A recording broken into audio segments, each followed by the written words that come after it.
Yo, today we will solve popular headphone defect that is connected to 3.5mm jack. Turn off, sound disappears, no sound and other problems. That's why we will fix these poisonous pink headphones. Before repairs, we need to make sure that problem is really with the jack. Take the music player and play some Mozart Melancholy. Then just move the wire all over the place. If sound randomly appears for a second or disappears, then problem is truly with the 3.5mm plug, and we can surely start repairing it. Well, no exceptions. This DIY will need typical soldering kit with these instruments and previously bought 3.5mm plug.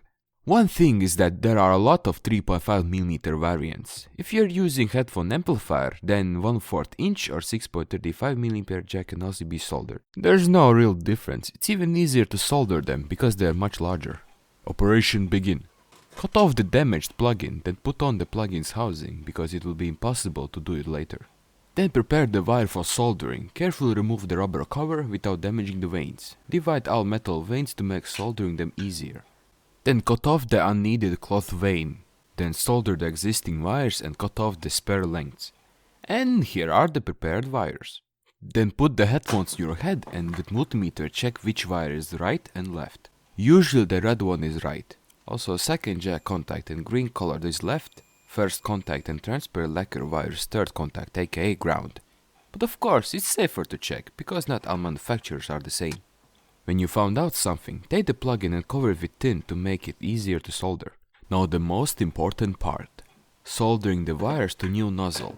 Arrange the wire to solder the third contact. Also carefully solder the lacquer wire. Then press the cord cover to secure it in place.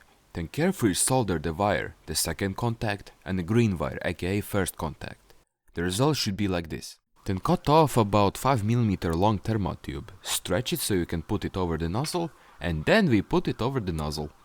Put some superglue there where the wire is pressed to nozzle and install the thermotube to fit it better and make it serve for longer. As you can see, everything fits perfectly.